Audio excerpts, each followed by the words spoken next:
Tohle se ti bude líbit, jo. Paradoxně jedni z mála patrioticky založených lidí jsou v současné době v LA Iránci.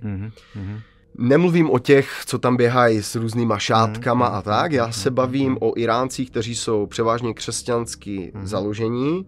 Několik z nich jsem trénoval, jeden z nich, který byl asi nejvíc té společnosti položený, kterého znám, tak to je jeden právník, který řídí celkem velkou právní společnost. Není nějak extra bohatý, protože on se zaměřuje na business právo a bankruptcies, takže tam jako velké lové úplně nejsou.